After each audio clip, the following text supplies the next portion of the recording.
ओम श्री साईनाथाय नमः। ओम श्री साईनाथाय नमः। ओम श्री साईनाथाय नमः। सभी साईं भक्तों को, श्रोताओं को नमस्कार। कथा प्रारंभ करते हैं दोस्तों। ये साईं बाबा के हम जन्म की कथा आपको सुना रहे हैं और इससे पहले, आज से पहले आपको 6 भाग सुना चुके हैं, लेकिन कुछ दोस्तों ने शायद नहीं सुन पाए। उसके लिए किसी गांव में माई और अन्ना नाम के 2 व्यक्ति रहते थे। अन्ना का एक छोटा भाई था, उसकी पत्नी थी। माई दाई माँ का काम करती थी, कोई औलाद नहीं थी। उनको एक बालक मिला। झील के बीच में एक पत्थर के ऊपर खूब इधर उधर पूछा, लेकिन किसी ने कोई अता पता नहीं बताया। वहाँ कोई था ही नहीं अता पता बताने के लिए। उसको अपने साथ ले आए और उसका लालन पालन करने लगे। बच्चा बड़ा हो गया, 8 साल का। इस बीच में बहुत सारी बातें थीं जो आप विस्तार से भाग 1 से लेकर 6 तक साईं के बचपन की कथा मेरे साईं चैनल द्वारा सुन सकते हैं। अब चलते हैं आगे। बच्चे के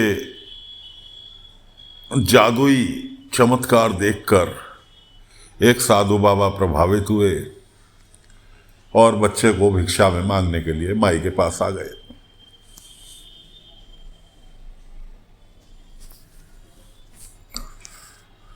सभी ने मना किया कि ऐसे कैसे बच्चे को हम दे दें अपने। तब साधु महात्मा ने उन्हें वो वक्त याद दिलाया कि किस तरह से संतान प्राप्ति के लिए तुमने ऊपर वाले से वादा किया था कि हमें, अगर आप हमारी प्रार्थना सुनकर संतान देंगे तो हम उसे धर्म के काम में ही लगाएंगे। वो वक्त याद करो कि ऊपर वाले से, साक्षात परमेश्वर से क्या वादा किया था। अब वो वक्त आ गया है। जनहित के लिए इस बालक को आपके पास से जाना ही होगा।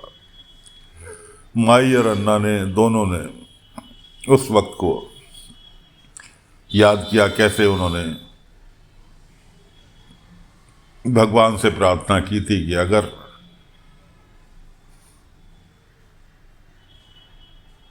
धरती के तुम माँ हो तो दूसरी माँ की पुकार कैसे नहीं सुनती, दूसरी माँ की गोद कैसे खाली है।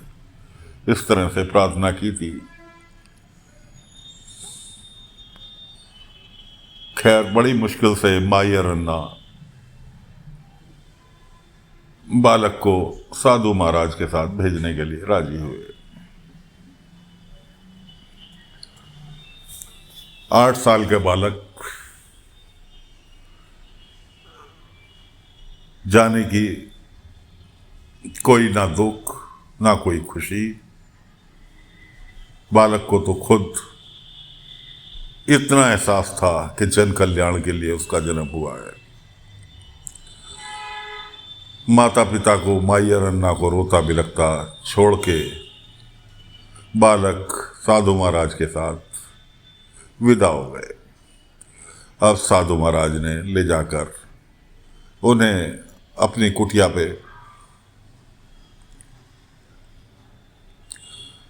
जहाँ साधु महाराज जंगल में कुटिया बनाकर रहते थे, वहाँ बालक के साथ रहना चालू कर दिया। अब बालक का तो प्रतिदिन का पूजा पाठ, योग साधना, ध्यान मग्न हो जाना, नित्य क्रम था। साधु महाराज कोई काम बताते, साधु महाराज का काम भी हो जाता और बालक अपने ध्यान मुद्रा में भी रहता। एक दिन साधु महाराज ने बालक को कोई काम बताया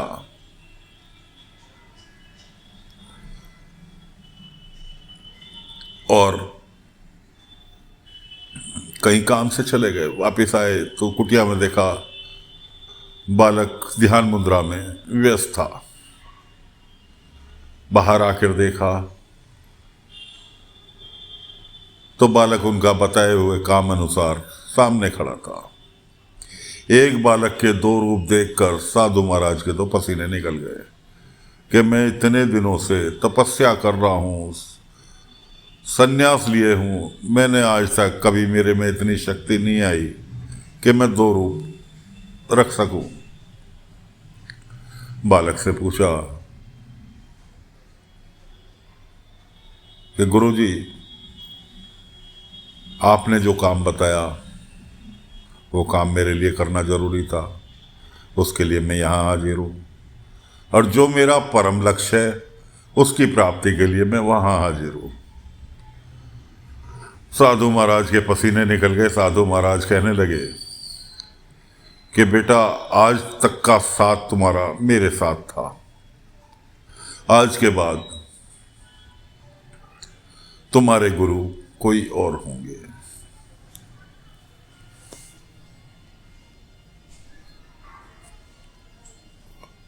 ले गए परम गुरु नकुशा जी के पास, उनके आश्रम में जाके बाबा को उनको सुपुर्द कर दिया। 8 साल का बालक आश्रम में गया। दोस्त भी बने जो गुरुजी के अन्य शिष्य थे, लेकिन गुरुजी भी भाप गए कि बालक कौन है। गुरुजी ने स्वागत किया कि शायद मैं बरसों से तुम्हारी ही इंतजार कर रहा था।